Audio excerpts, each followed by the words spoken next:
tuned in. So last Easter weekend, first of all, I hope that you enjoyed it. But it was Carifta weekend. The Carifta Games was held right here in Jamaica at the National Stadium.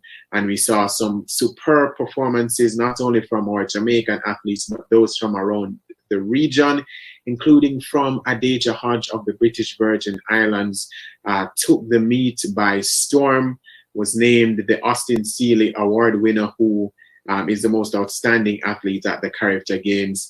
So we'll be talking about her, the Jamaican performances, some of the top performances overall, with our two special guests. And we'll also touch on an article, or a column, I should say, that has gone viral over the last few days. I'd love to read the entire thing for you, but it is a little lengthy. It was written by Trinidadian journalist Andre Baptiste. If you go to the Guardian newspaper in Trinidad, you'll probably be able to find it. But he titled it, Carifta Games Not Only About Jamaica. In summary, he was very unhappy with the coverage of the games, that it was catered towards Jamaicans and the Jamaican athletes. He said that, he spoke with some other people in the region, and if a Jamaican was in the race, they would cheer for everybody except for the Jamaican. He said a whole bunch of things. So for those who are able to, go in Google and try and find it, I implore you to do so that you can have a better understanding, because I will be talking about it with our guests. Speaking of our guests, our first guest is Leighton Levy, noted sports journalist, who was part of the Carifta Games coverage. And we start off by talking about the Carifta Games on a whole and some of the performances that we saw. It was a good game. In terms of the atmosphere, it probably wasn't the best. I think I've seen better. The thing is, I think as a consequence of the pandemic, and I think some weaknesses in terms of the idea that citizens would been aware of, that we can get the tickets, what the tickets cost, and I think a little bit of a more strategic approach to the marketing of the games, I think would have had a better turnout.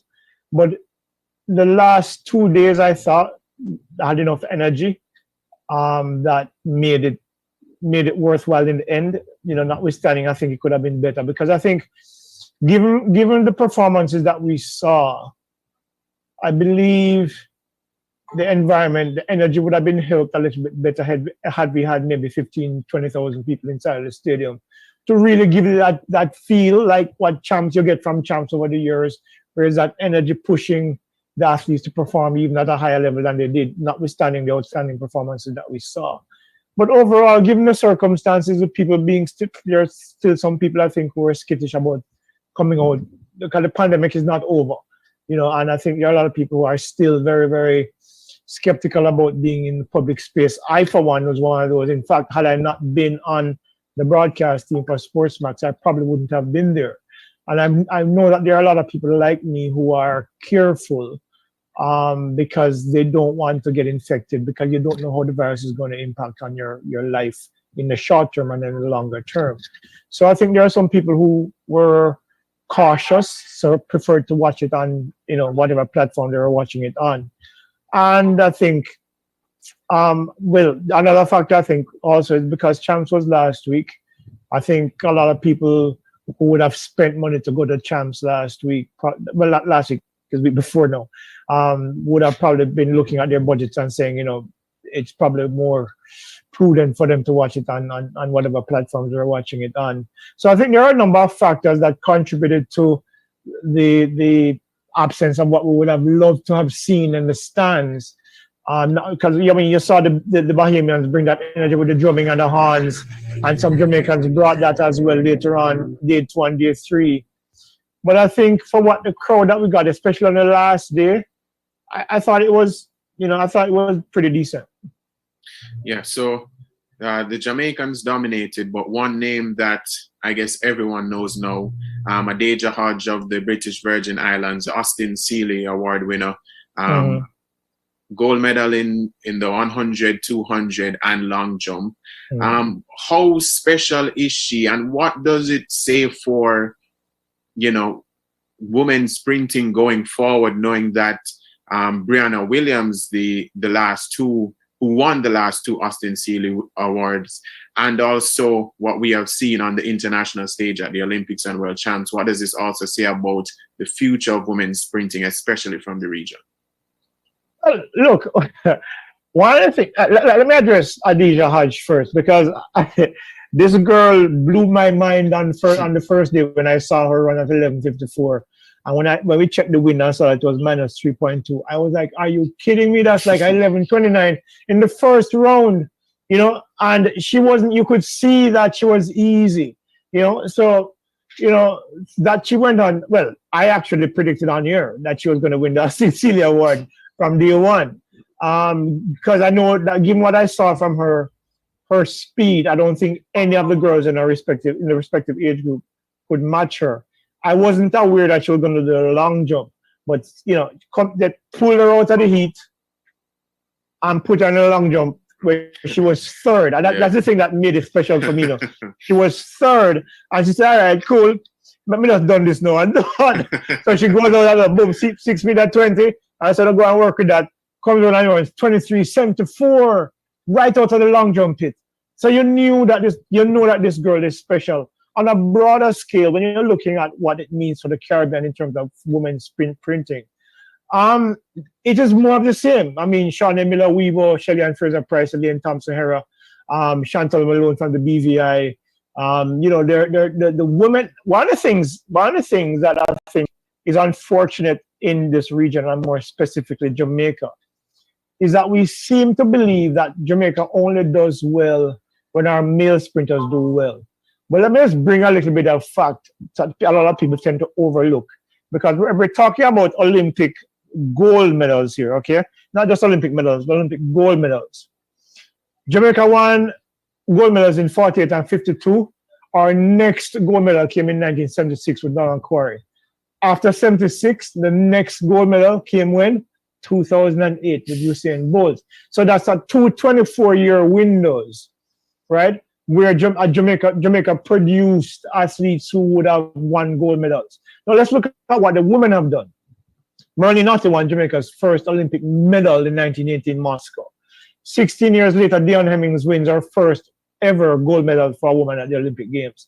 2004, Veronica Campbell. 2008, Shelly-Ann Fraser-Pryce, Millian Walker, who else at the Olympics? Well, Millian, Shelly, and Elaine, and of course the 4x1 dropped the baton that year. Then go to 2012, 2016, 2021. That's 5 consecutive Olympic Games that Jamaica's women have won gold medals at the Olympic Games. Look at the men. Usain Bolt in 2004, of course, 2008, 2012, 2016. But Bolt is an aberration. Outside of Bolt, you're looking at Omar McLeod and who else? I think there's one other Olympic gold medalist for the men. But you see what we're looking at here? You see the difference? The consistent with which the women win is a lot better than the men. And if you take Usain Bolt out of the equation, it's even worse.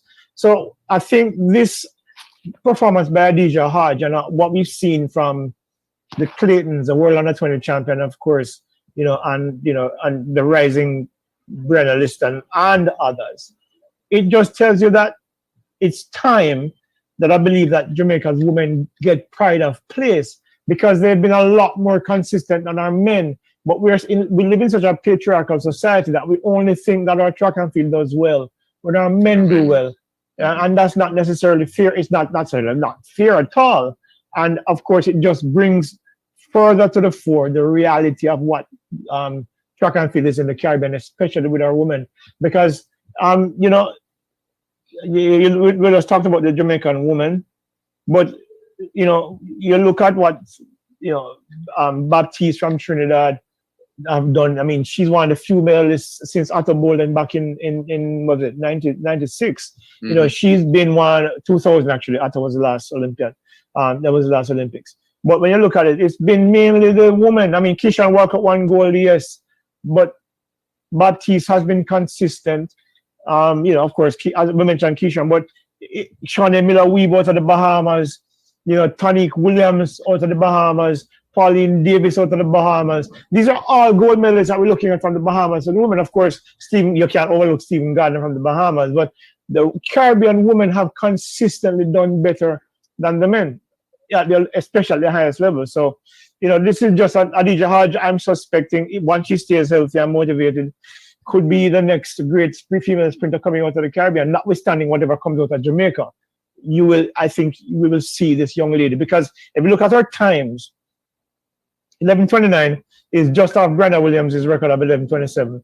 The 23:4 that was running a -3 win is closer to a 23:1, which is better than what Brianna ran in 2018 and 2019 over 200. And then you add the long jump to it. So, she was easily the most outstanding athlete, notwithstanding the other outstanding performances that we saw at the character games with Michelle Smith, for example, from the USVI, who was second in the 100-meter hurdles, won the 400-meter hurdles, and won the 800 meters going away for U.S. Virgin Islands. So you're seeing a trend here where the women, of course, you mentioned the Jamaicans before with Clayton twins, and God knows how many others of them who are clearly, at the top of their game at this level.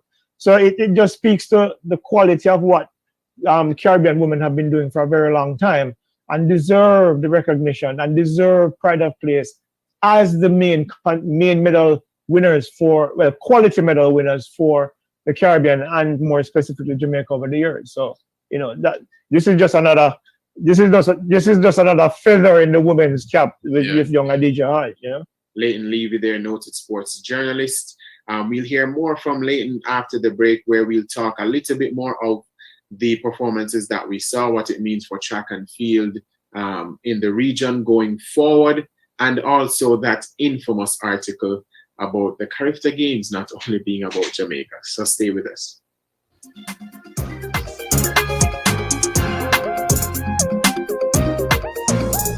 How does saving help? Saving helps in avoiding debt, reducing financial stress, leaving a financial legacy, and providing you with a greater sense of financial freedom. It will undoubtedly help in cases of rainy days and boost your overall financial health. This financial literacy tip was brought to you by Bank of Jamaica, building an inclusive economy. Jamaica, taste it all. Yeah, well, crispy fried chicken, please. Yeah, with Pepsi. 2 orders of spicy jerk pork. Yeah, with Pepsi. Give me some cheesy patties. Yeah, with Pepsi. Hey, can I get extra curry gravy? Yeah, with Pepsi. Get me some fried escovitch fish. Yeah, with Pepsi. Taste it all. Yeah, with Pepsi. Pepsi. Easter not rapid true value. Easter bonanza sale up to 75% off. We say now the month of roll off. H&L will be giving you a whole lot. Rapid Easter bonanza. All you want is spend a 10 grand for a chance to win 100,000. 10 times we are eat well. Now everybody have a chance to win a share of the million. Spend $10,000 excluding GCT for your chance to select an egg to win a grand prize. A rapid true value shopping spree valued at $100,000 between April 22nd and April 24th. Conditions apply. Rapid Easter not done. Authorized under Section 58.3 of the Betting, Gaming and Lotteries Act.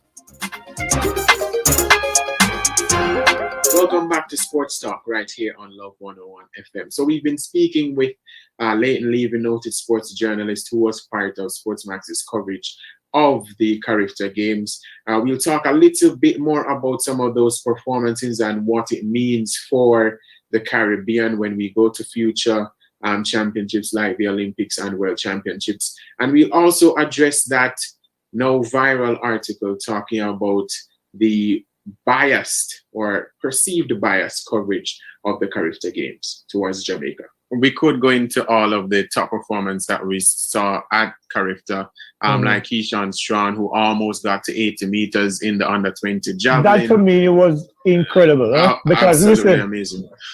Anderson Peters for me is Anderson Peters never lost at Carifta, and then of course he's now the reigning world champion. So you're talking about that kind of quality performance. For me, Strachan breaking that 78-28 is akin to somebody breaking Bulls 19.93, that was set back in 2004, the character game. It was such a high quality record.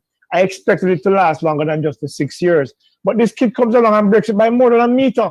Yeah. 79, 89 is a meter and a half better than Anderson Peters' record, I remember before him there was Tariffs Husford from Trinidad and Tobago, who was also an outstanding thrower and still at Mississippi, but I don't think he's lived up to the potential that he's shown.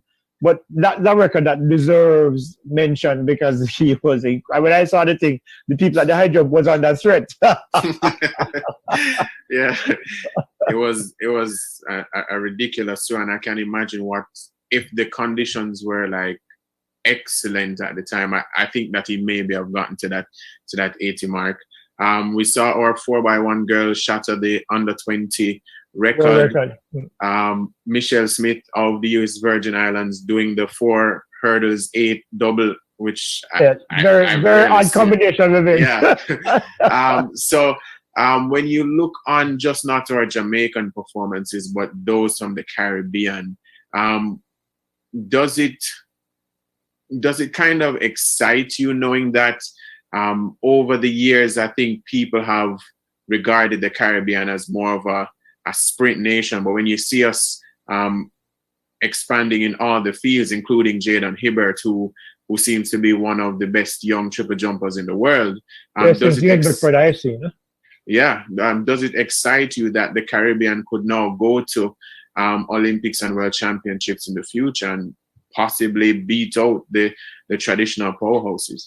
Yeah, I mean the potential is there. The key thing, however, is helping to guide the talent forward. Because I predicted almost a decade ago that Jamaica would eventually start to thrive in other events, and we've seen that over the last 2 or 3 major championships where Frederick Dick has won silver in the discus, something that we've never done before.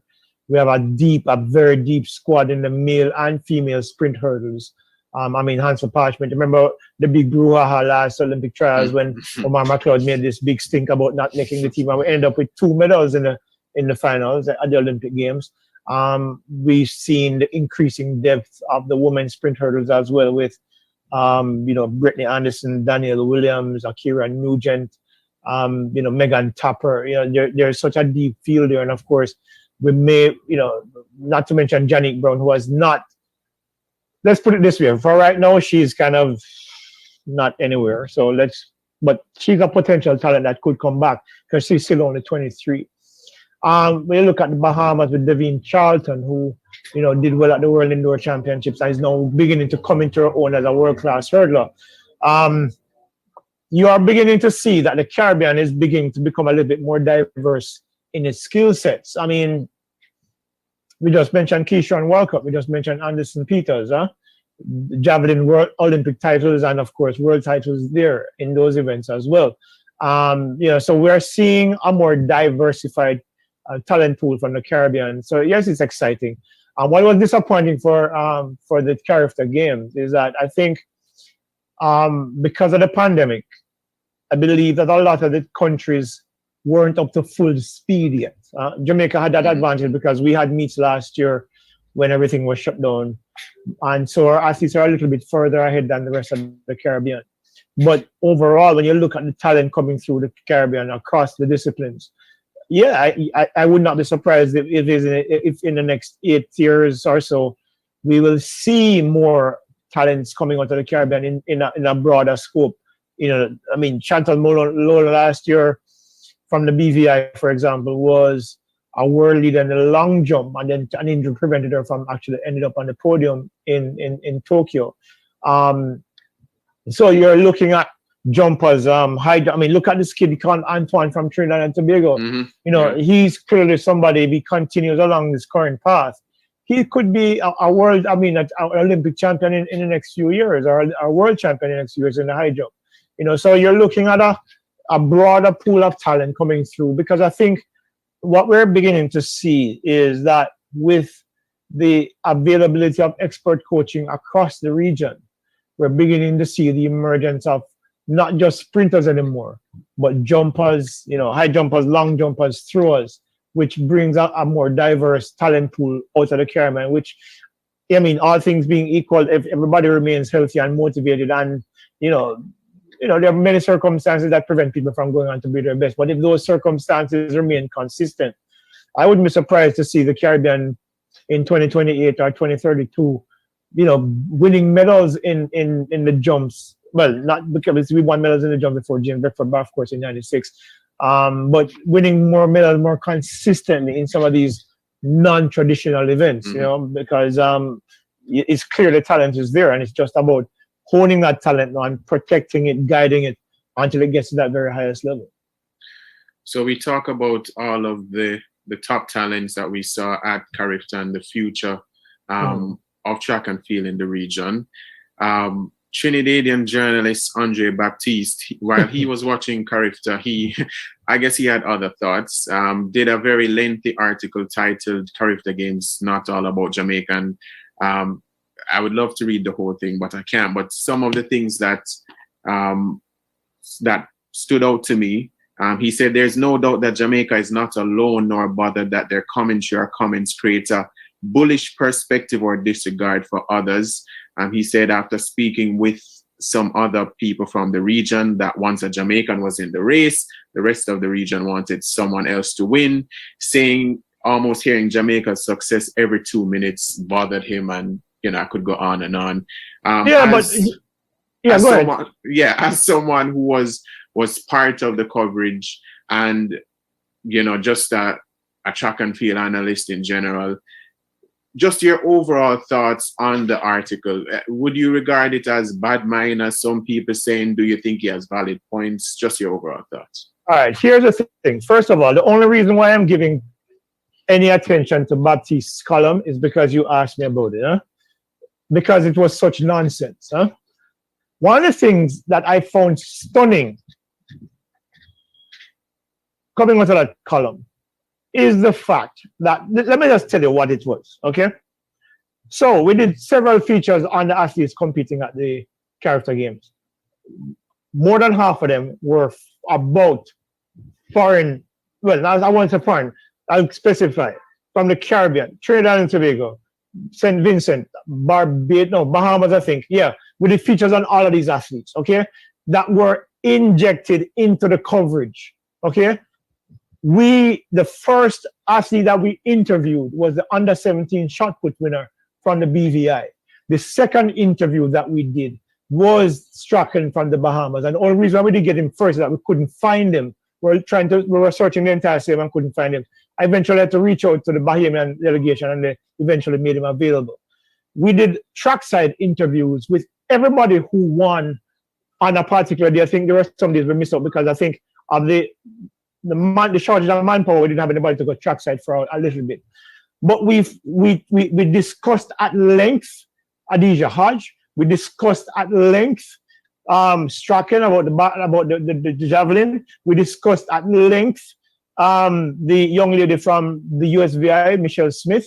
We discussed at length the young man from Trinidad who won the under 1700.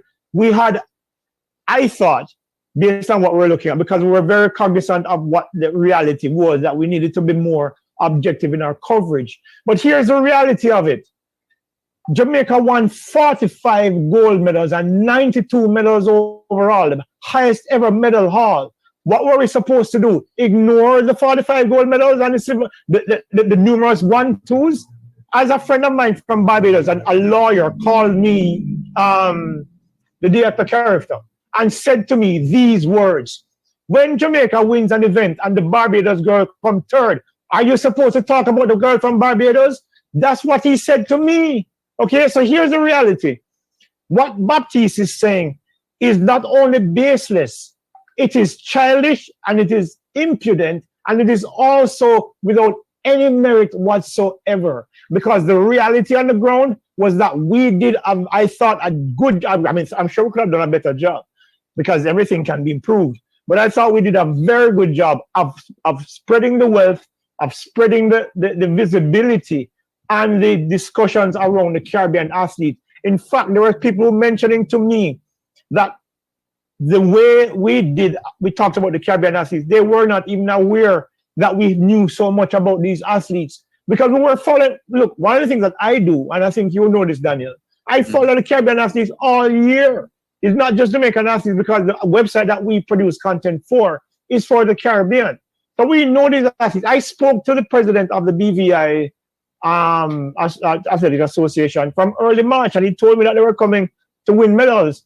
We mentioned this several times on here. We spoke to people from Bermuda. We spoke to people from the Bahamas during the course of the build-up towards the Caribbean, the Carifta Games, because we wanted to find out which athletes were coming who were potential medalists. So we were prepared, and that I think it manifested itself in our coverage.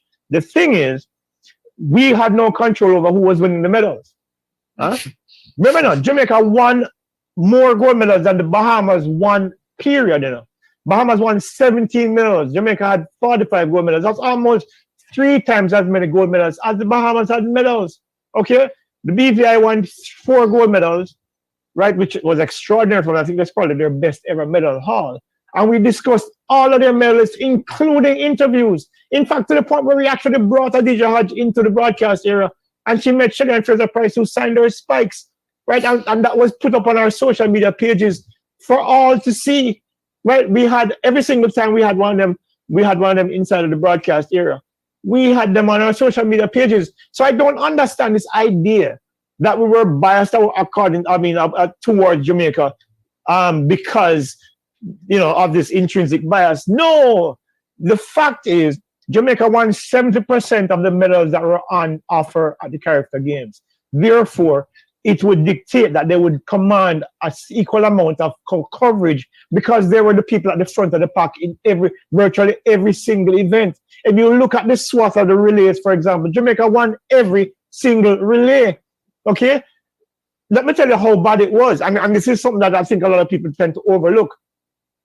The under-20 girls 4x1 team, had they run in the male under-20 4x1 team, they would have finished before 3 of the men's under-20 team. Okay? So what are we supposed to do? Ignore the world record? Are we supposed to ignore the championship record that the under-20 men set at 39.15? Are we supposed to ignore the outstanding performances of 1-2 finishes in virtually all of the sprint relays, except the hurdles events, except for the under-20, I think it was under-20 boys that Sophia from Creature or so on? Look, more countries won medals this year than in any other year, I believe, okay? And all of those people who won medals, from regardless of which country they came from, we gave them pride of place. The young man from the Bahamas who won the bronze medal, the 10:45, I think it was Ferguson is his name, who came third in the 100. We discussed him as much as we discussed the Jamaican one too, because we said, and I will tell you my words, I said that I thought his performance was outstanding, given how close the times were for the other guys who were in the race, that he maintained his composure long enough and his form long enough to end up on the podium with the bronze medal, because it was a stacked field in terms of the times, how close the times were in terms of in fact, the 8 finalists, except the Jamaicans, who were outstanding, because Buaji and Nkrumah clearly was, you know, and DeAndre Day, they were clearly the class of the field. That's not our fault. We are covering what we see, right? What are we supposed to do? So, okay, forget about the Jamaicans. Let's go down to see who came 6th. No, that's not how it works in international coverage. We are covering the games to highlight the people who end up on the podium. And if you believe that we're being biased because of it, then so be it, because we can only report on what we see. You don't go to the Olympics or World Championships or the Pan Am Games and hear anybody talking about anybody beyond third, because that is what the podium finishes are. Let's use the Formula One. Let's use Formula One, for example. When other than the 3 podium people, do you hear any of the commentators talking about the driver who came 5th or 6th or 10th? No, because that is what competition is about. It's about winning, and it's about those who are on the podium, who would have competed and made that particular final exciting. Not about the people who finished outside of the medals, right? And in many instances, we did mention them because we had them on the screen. We had full screen pages of the top 8 finishers, because we thought that, and it's up to international standard, that we should, you know, highlight the 8 finalists who finished. And they were on screen for everyone to see, even when the performances weren't that particularly great. right? I mean, in the under 17 girls long jump, in triple jump, I think it was 12 meters, 30 something that one, which was well below the usual standards, what we expected. And they were still out there on the screen. We didn't get a chance to interview them because of, logistically, you can't interview everybody. But the reality is that we put those results on the screen and we discussed them. And at the wrap up at the end of the night, we picked the more outstanding performances to discuss. We didn't have much time. We had probably like 3 minutes, 5 minutes at the maximum. And in most of those instances, unfortunately, it was the Jamaicans who took pride of place. On Sunday night, would there be a closing discussion without mentioning the world record at length, because that was the outstanding performance of the night and the 39.15, but we still managed to inject some discussion about some of the other athletes who participated, and we did that for all 3 days. So I don't understand this argument being made by Mr. Baptiste about this Jamaican-centric coverage, because the reality is that Jamaica won. Listen, if we wanted to, we could without excuse do that, because the reality is that this was the most dominant performance by any country at Character Games ever. 92 medals, 45 gold. I remember we had two, a young man, Grandel from St. Diego, who fell in the semifinals of the hurdles, who most likely would have won the final, and Roisin Dwyer, who was disqualified in the 800 meter final after bumping the young lady from Barbados. Mm-hmm. So it could have been even more skewed. But the reality is, I thought we did a very good job of highlighting the performances, the outstanding performances of the other countries outside of Jamaica. So I thought that the criticism was unfair, and I think it was just people trying to Baptiste or whoever influence him to write that ridiculous piece that, we must find a way to discredit what we did. I think Jamaica's coverage of the Character Games was the most professional ever.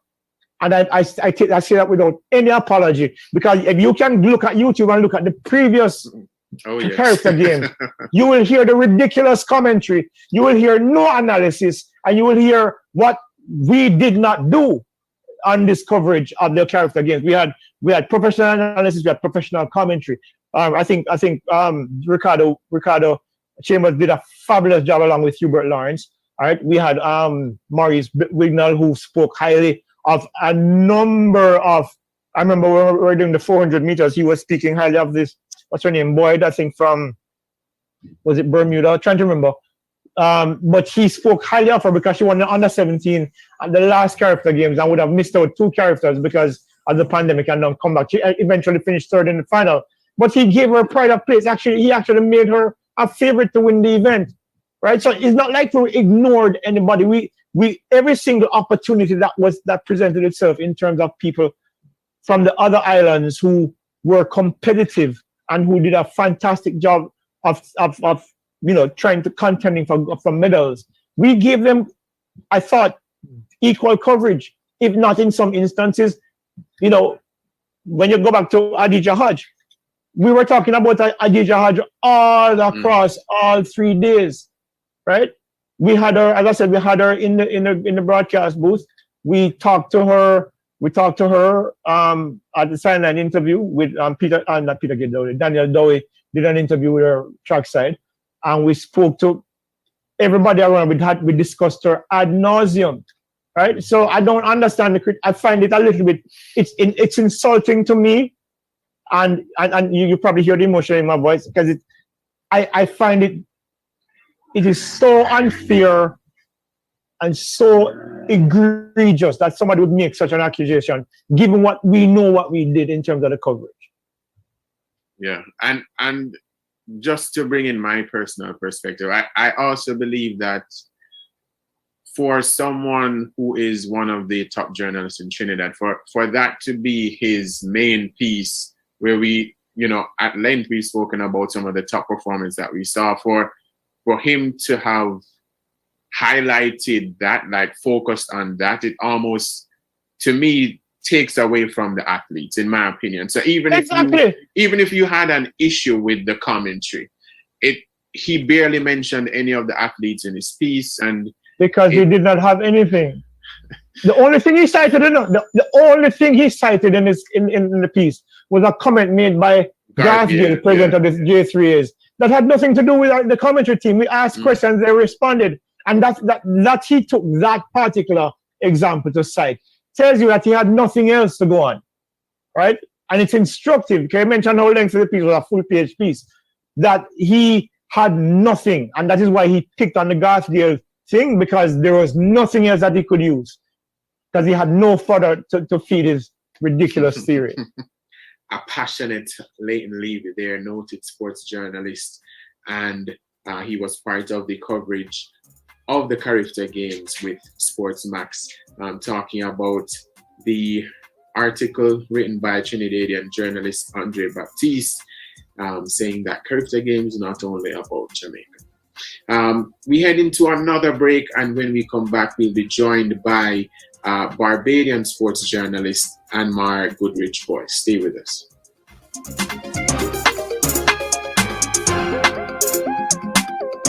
The Church of God in Jamaica National Youth Executive presents Rise Up, Praise Up, Live Up, massive gospel concert featuring Jermaine Edwards, John Mark Wigan, Travell Clark Wine, Dreads, and top winners from the National Talent Hunt competition. When? Saturday, April 23rd at 4 o'clock. Tickets available at the Church of God in Jamaica head office, 35 Hope Road, or Jamaica Youth for Christ office, 2 Acacia Avenue, for only $1,200, or watch it online at caribevents.com.jm, only $10 US. We outside, so don't miss it. Gotta make a way for me. Morning, Sister Mary. See me bring you a few things to help you out this week. Thank you, my love. I don't know how I would have managed without the church family. No problem, sister. By the way, me have some good news for you. You hear about the social pension program? Social what? Social pension. No. What that? Government bring in a new program that provide money for older people like you who don't have no steady income, no pension, and don't benefit from no government program. Then pay it out every 2 months. You think me we qualify? You did help to build this country. And now that you all and you struggle, that make you qualify. That's true. So what me have to do to get it? Well, you have to take your documents and apply down at the Ministry of Labour and Social Security office. Then they'd start taking application from in May, and some people will start get the money from middle of July. Sister Keisha, that sound good. But I don't know if I can manage all that up and down for go apply and then go collect money a month time, you know. Me not so strong again. Ministry of that covered, Sister Mary. You can appoint an agent to help you with that if you can't manage. Why, it's good to know that government looking out for we old people. We make a contribution and now we don't have nothing. The government of Jamaica has introduced a social pension program for elderly Jamaicans who do not live in a government care institution or receive cash grants from any welfare program and who do not receive a pension or NIS benefits.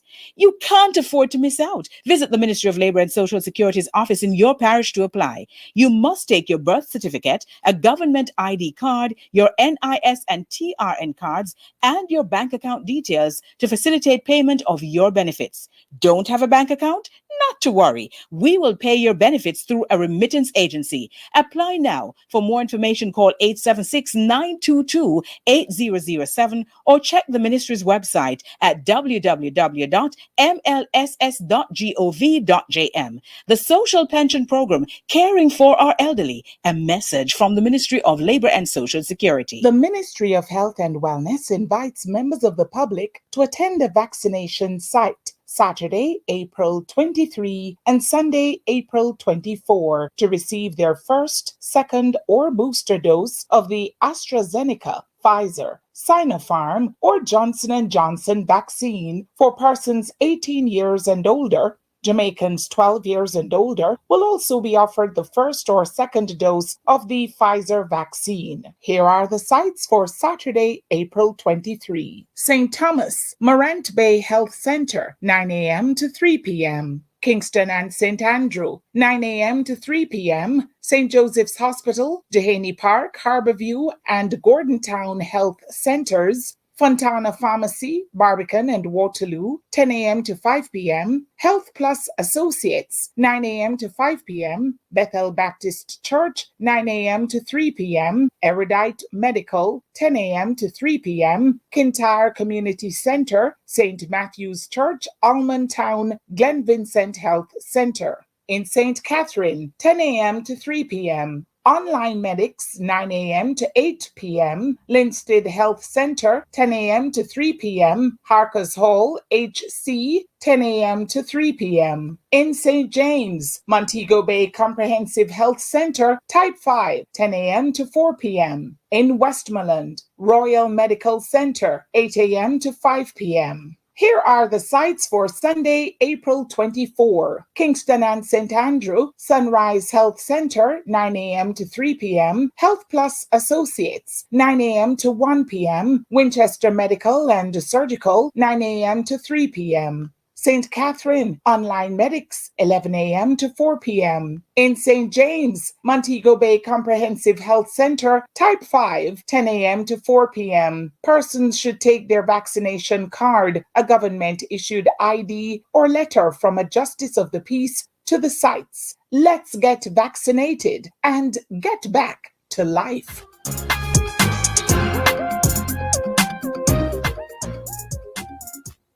Of Sports Talk right here on Love 101 FM. It is Saturday, April 23. I am Daniel Blake. Thank you so much for joining me. Sports Talk is brought to you by the Jamaica Customs Agency, country above self. Remember, you can listen to the show and Love 101 FM in general by downloading the app in the Google Play or Apple Store. You can go into your internet browsers and go to love101.org and listen live there. Or if you want to watch and listen at the same time, you can go on Love 101 FM's YouTube and Facebook pages and you'll be able to see everything there. Thank you so much to everyone who is tuned in.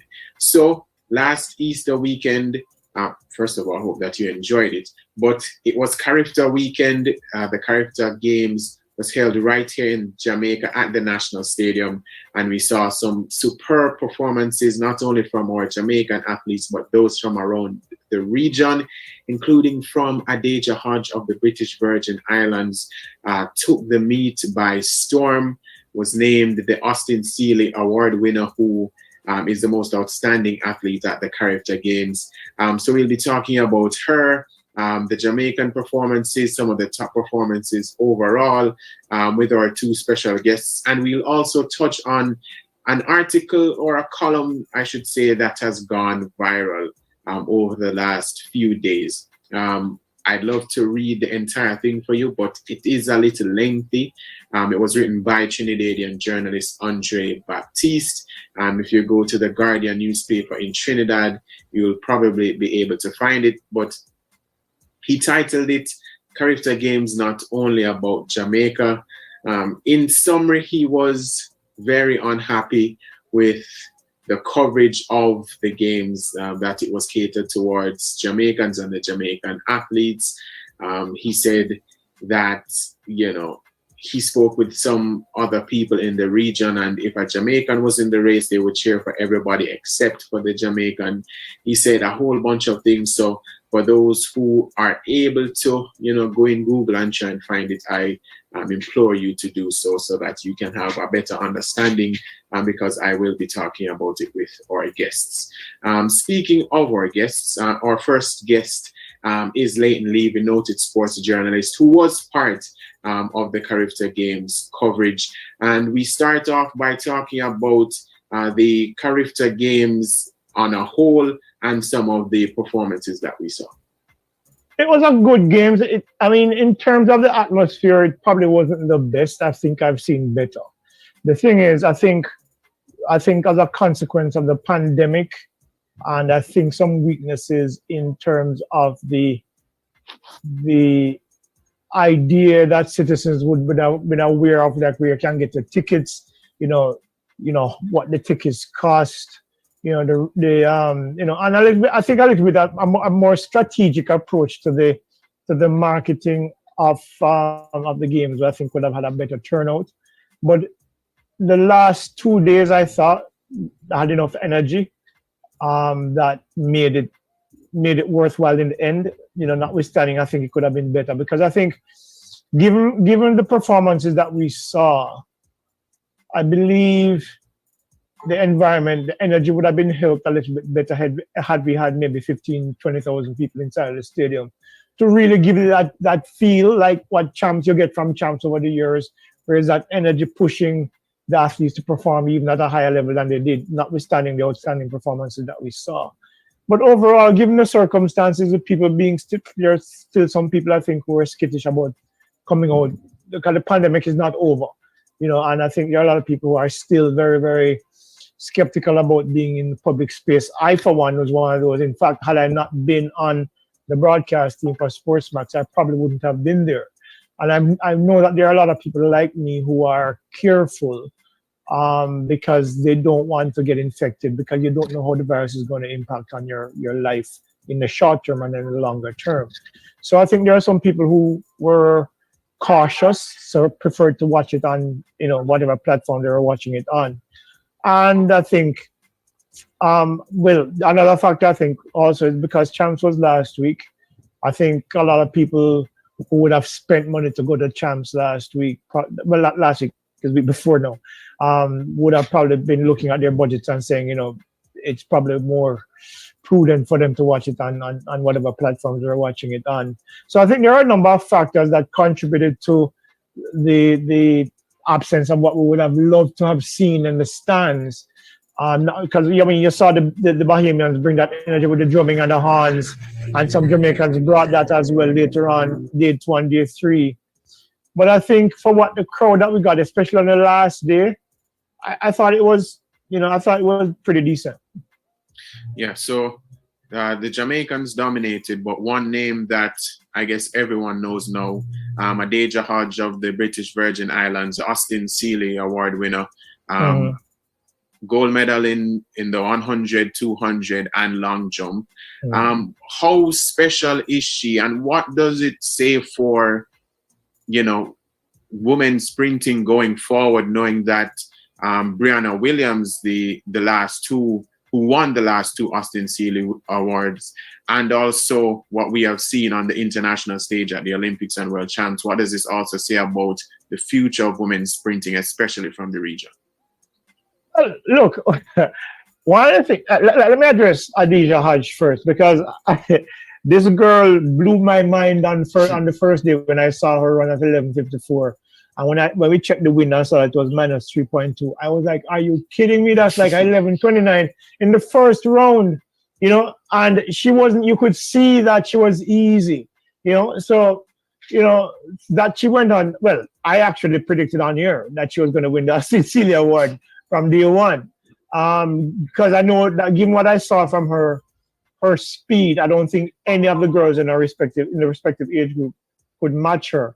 I wasn't aware that she was going to do the long jump, but they pulled her out of the heat and put her in a long jump where she was third, and that's the thing that made it special for me. She was third, and she said, "All right, cool, let me just done this now and done." So she goes out at boom, 6 meter 20. I said, "I'll go and work with that." Comes on and it's 23.74 right out of the long jump pit.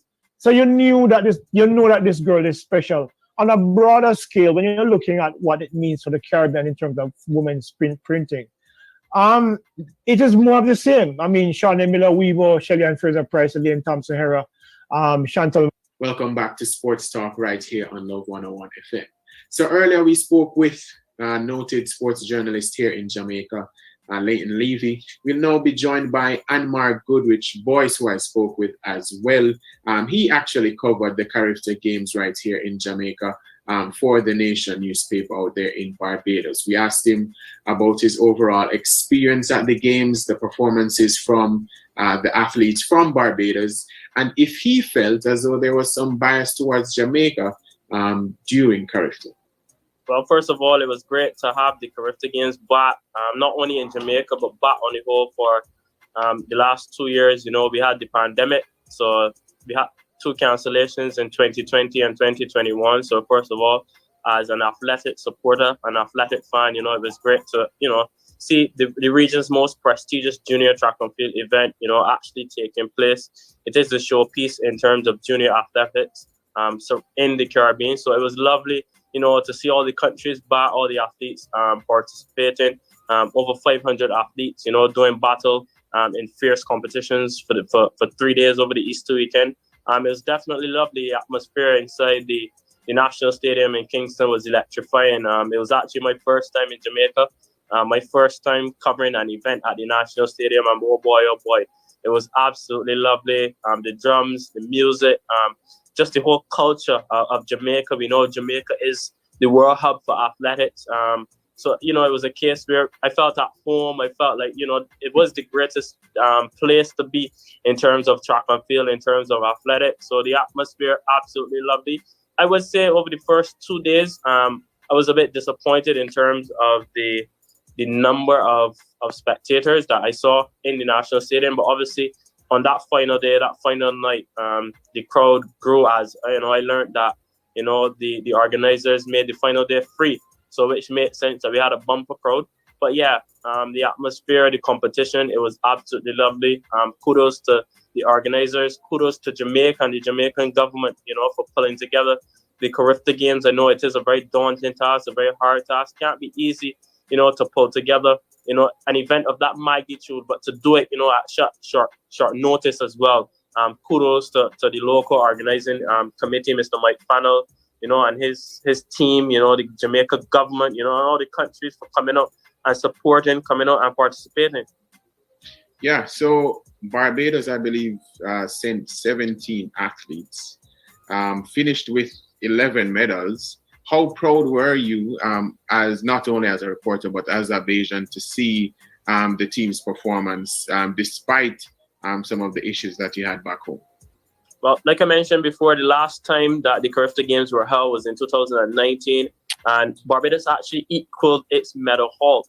So 11 medals in 2019 and 11 medals now in 2022. So I think to achieve that, considering, that there was a global pandemic, considering the fact that, athletes would have been plagued with a number of challenges in terms of training, in terms of being active and actually staying in the sport. So I think that, the athletes have to pat themselves on the back for going to Jamaica in some very tough conditions, tough times, and still getting level medals. Finn Armstrong was the biggest highlight on the track. He is a first-time Carifta athlete in the under-17 division, and to go to Jamaica and to win gold in the 3,000, absolutely outstanding. He's also a triathlete, so no surprise in terms of his endurance and his dominance for the event. He would have also competed in the 15,000, but obviously the 3,000, is his pet event. Layla Haynes winning a bronze in the 1,500 for under 20 girls, and then coming back to win silver in the under 20 girls 800 meter after Roshana Dar was disqualified. A tremendous performance by Layla Haynes. Nia Brown in the under 20 girls hurdles. She did not even make the qualifying standards in Barbados. Came to Jamaica and got a bronze medal around her neck to go back home. So performances like these, Vivica Addison and Vanessa Graves in the under 20 girls javelin. Vivica would have won silver in 2019 as an under 17 girl. Vanessa Graves, she would have competed in 2019 as well. She didn't do so well, but to come back and to get a bronze.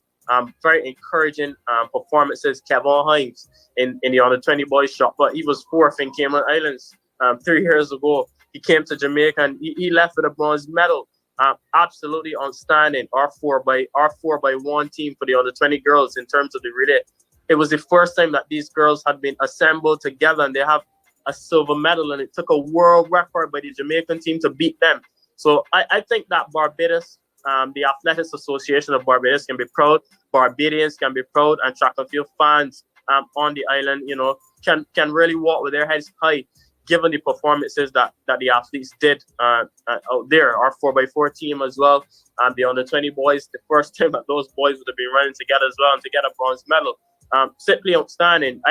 I mean, I think personally that we should have used this opportunity to bring some more athletes. Our team, I think it was the smallest team that we brought to the Carifta Games, 17, 13 newcomers. So it was a case where I'm happy that the association, would have gambled on a number of athletes in terms of development. But I think that we might have missed out on a chance to bring some more athletes, especially in the under 17 division.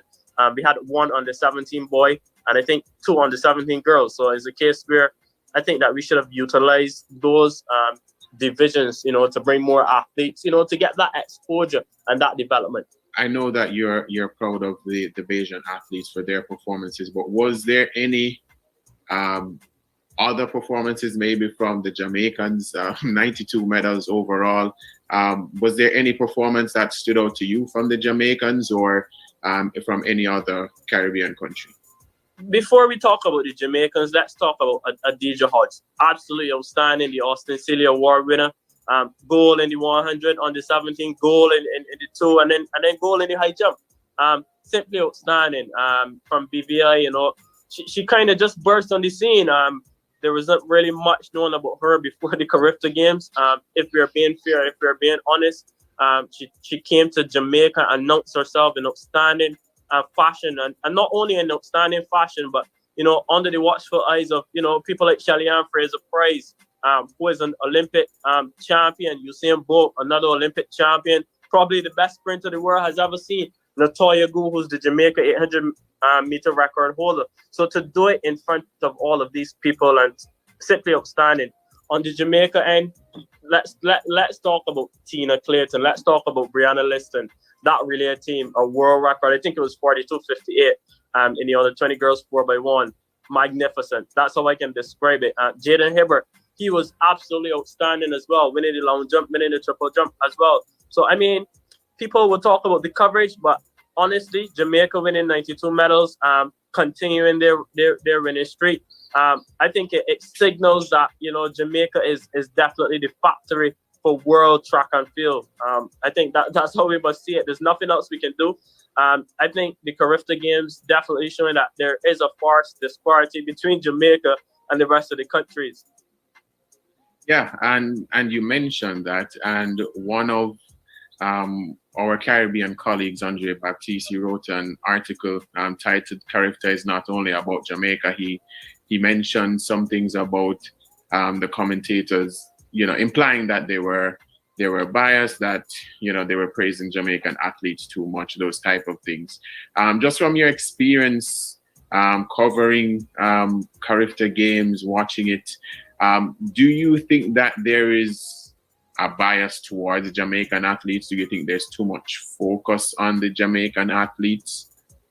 Being on the ground this time around, if I'm being absolutely fair, I would have to say that I didn't get much chance to listen to a lot of the commentary. Obviously, I was working for my newspaper back home. But this is how I see it. Journalism is about telling the truth, telling the news, and saying what happens. And I mean, if the Jamaican athletes are performing, they're winning medals, I don't think there's much that we can do. Yes, you have to highlight the other countries as well. I think there's a balance that can be that can take place in terms of medals. I mean, if the Jamaicans are winning, and we as reporters, our job is to report the facts, report what's happening. I mean, we can't make up the news. So, I mean, if the Jamaicans are dominating and if they're winning all the time, I mean, I can only respect and understand a journalist for highlighting Jamaica. If they're winning all the time, that's what the news is.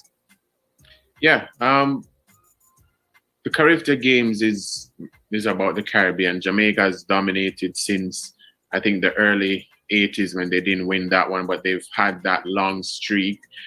Do you think that it's good or bad for Carifta Games that one country has been dominating for so long, or are you more focused on more individual performances than the flag that an athlete has on their kit? I think it may be a case where individual countries may have to invest more. If you talk about Jamaica is in their culture. When we talk about track and field, Jamaicans, they eat, sleep, and breathe athletics. So I think it's a case where, they have all the right facilities, they have the right mechanism in place for, their athletes to do well. I think it's a case now where the other countries, Barbados included, may have to take a leaf out of Jamaica's book, may have to see what is it that Jamaica is doing, what is the remedy that they're doing, maybe, maybe a case where we need to invest more money in terms of our athletes, better infrastructure, better facilities. These things play a fundamental part in terms of, the development and the success. We see the young Brianna Liston, the Clayton twins, Sam Hibber, Javon Blake. We see these stars coming through. But it is a case where Jamaica has a very good nursery to nurture these athletes. And I think the other Caribbean islands, they have to look into stuff like that. Interestingly enough, I was having a chat with a parent from Trinidad and Tobago when I was on the flight home. And, she mentioned about the fact that her daughter, she was second in the high jump for under 17 girls. And she talks about, going to school and training every single day. And that could be something that, the other countries could adopt. Her daughter's in the heptathlon is a case where, you have to know that, it is much more than leisure. It is a potential career. I think we need to see it, that way in terms of the other countries. Yes, there could be the argument that, Jamaican athletes see it as a way out. I think the other countries must see it that way as well. But on Barbados's end, I think not only Barbados, too, the other countries, I think they might have to look at entering more athletes in individual disciplines. I think that is a start. If you have more athletes in races, in events, I think that starts in terms of, pushing up the fact that you might get some more medals. If you're in it, you have a chance to win it. You have a chance to probably get a medal or two. Yeah. Finally, I know that in recent times, Barbados has had some relative success in track and field with Ryan Brathwaite, Shane Brathwaite, Shade Williams is seemingly getting better as the years go by. I know that on your social media and in your articles, you lament the fact that you guys don't have a national stadium there. Along with that issue, what else could Barbados do to probably improve their standings on the global scene in track and field? Yeah, well, there's no secret. This has been plastered, I beg your pardon, across a number of media outlets in the country. It is an issue that we've been dealing with for a number of years now. The fact that we don't have a national stadium. There is a surface where our competitions take place at the Usain Bolt Sports Complex, but our national stadium is now in ruins. It is a case where the government is currently in a deal with China to try to get a new national stadium. But until then, I think it is a case where we need a facility for athletes. I mean, if we want to see the best and if we want to, produce world beaters and world-class athletes, it must start at home, and having a world-class facility here in Barbados, I think that would, do a lot to boost the confidence level and the motivation of the athletes first, if anything else. It is a case too where recently before the Tariffs Games, the Barbados Olympic Association, they more or less improved the funding model for athletes and added a couple more tiers and added more athletes under their funding. So it seems like the Barbados Olympic Association, they are trying in terms of finances. But I think the biggest problem right now is that we don't have a national stadium. We need a facility for our best junior athletes to train on and to compete on. It is a case to where a number of our athletes, they're forced to go overseas when they get scholarships to live and train because obviously of the facilities and stuff like that. There are a number of athletes, I'm sure, who would love to train and live at home. But, if you're going to be a professional athlete, right now, our environment is not conducive to that. Anmar Goodrich, voice there, Barbadian sports journalist, award-winning sports journalist, talking about, some of the issues that Barbados is having in the track and field, but also some of the performances at the Tariffs Games, and if he felt as though there was some bias towards Jamaicans in the coverage of Tariffs. That's all that I have time for today. Thank you so much to everyone who watched and listened on the various platforms. It means a whole lot. I'll see you again next week, but until then, take care. Remember, Sports Talk is brought to you by Jamaica Customs Agency, Country Above Self. I'm Daniel Blake. Enjoy the rest of your weekend. You've just heard Sports Talk with Daniel Blake. Yes, the time on love is 2:06, and gonna move to some business.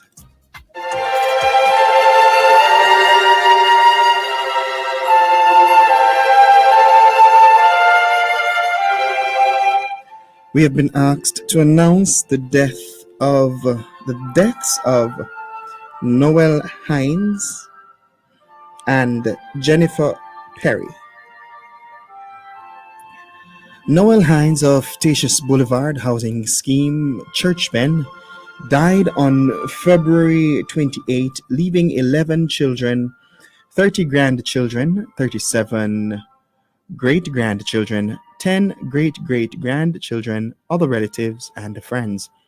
Body of Noel Hines leave Footprints Funeral Home Sunday, April 24, to the Bushy Park Seventh-day Adventist Church, Nightingale Grove, St. Catherine, for funeral service at 1 p.m. Interment follows at the Thetford Park Cemetery. Jennifer Perry of Chedwin Gordon, St. Catherine, died on March 15, leaving 5 children, 7 grandchildren, 7 sisters, 14 brothers, nieces, nephews, other relatives, and friends. Funeral service for Jennifer Perry will be held on Monday, April 25, at the Parish Chapel, 27 Jobs Lane, Spanish Town, at 1 p.m. Interment follows at the Dovecot Memorial Park. May the dearly departed rest in peace, and may God grant comfort to those who mourn. You are tuned to Love 101, the family station.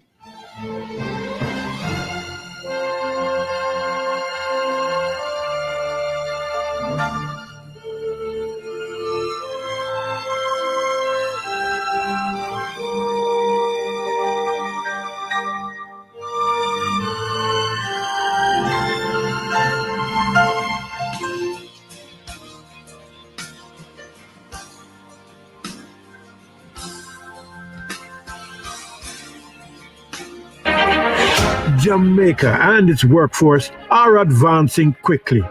Life-changing opportunities are arising. You need training and support.